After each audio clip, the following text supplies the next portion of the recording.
ગીત સુમન આપનું અભિવાદન કરે છે.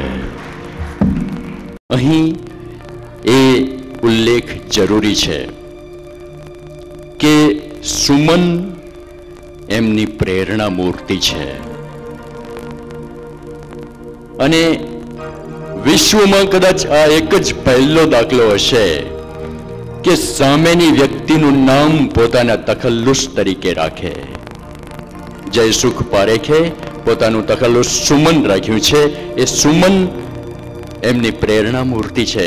નામની સાથે આત્મસાત કરી લીધું, ઉપનામની સાથે આત્મસાત કરી લીધું. એમણે લખ્યું, યૌવન છલોછલ નજાકત ભરીને કર્યું કાવ્ય સર્જન સુમન નામ ધરીને.